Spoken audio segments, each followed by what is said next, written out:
There's something profoundly pathetic about what I see before me. A sea of raggedy voodoo dolls jabbed and twisted into a singular frame of mind. Wokeness. Standing there, arms crossed, the emblem of reason, just chuckle at their little crusade. Save the planet, they wail. We only have one home. But consider this. Perhaps the planet needs saving from you. This screeching horde of blue-haired liberals with their little silly pronouns and their tofu-smelling breath fogging up the air like the fags they are. Look at that one. Hair so short I can't tell if it's a woman, a male, or God forbid, a they. Maybe I need to take these kids back to year 7 biology, crack open a textbook and remind them a male has 2 X chromosomes. Or was it a Y? Either way, point made, science is the voice of rationality. That is what we all require. Reason, logic, facts. And God, the OG conservative, once said in the Bible, give a man bread and he'll be woke for a day. Teach a man to make bread and he'll vote Tory for life. Something along those lines. Look it up, it's in Psalms. And yet, here they are. They are... See what I did there? The proper dictionary use of the word. These climate-crazed pillocks gluing themselves to the pavement, while the rest of us, hard-working, rational, tax-paying folk are just trying to get to work. My daughter's probably in that crowd. Yes, she would be. She would always go on these marches, creeping out of the house to protest the next modern issue. Her mother never cared, said it was expressing her own rights and opinions. But I barred her. I refused to have a child who was 16 and was already infected by that woke mind virus. She, of course, screamed and shouted, accusing me of being totalitarian. I just laughed and responded with, wow, Imi knows big words now. I don't speak to her anymore, or my ex-wife. They told Mark they had to escape me. Sarah divorced me, took half of my earnings. That fucking gold digging, I bet.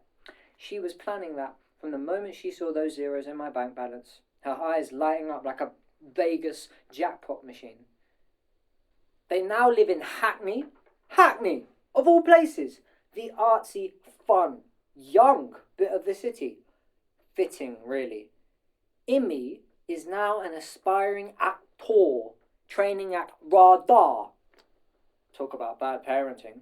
Meanwhile, Mark, my son, my pride, will and has to be a lawyer, just like his daddy.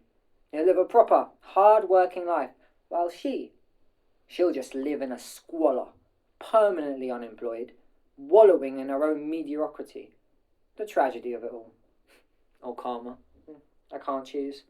It all started after she was born. The great vaccination debate, which went on for 4 fucking years.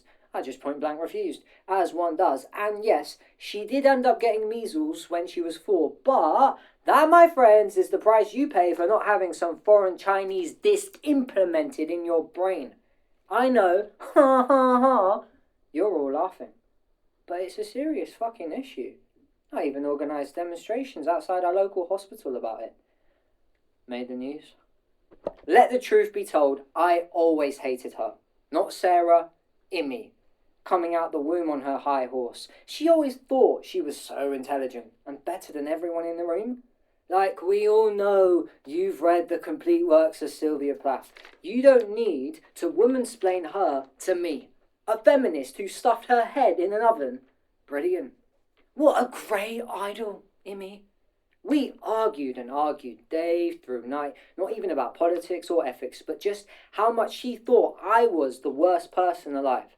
About the sheer fact of my existence. She called me Hitler once, said I hated the idea of her achieving success. Incel, twat, were also common insults spat out at me. I always shrugged and thought, Christ, she's a cunt. They always say that your kin are your flesh and blood, yet she couldn't be further away from me. Do I regret marrying her? Yes. Do I wish she wasn't born? Yes. But Mark? No. Never. Because Mark will be something. Mark is something. A bright, brilliant young man. But in the future, he'll be better, greater, more powerful. And when the day comes when Immy's scrubbing floors to pay for rent in some bedsit, Mark will dominate the courtrooms. Then I can lay back, chuckle, and die peacefully.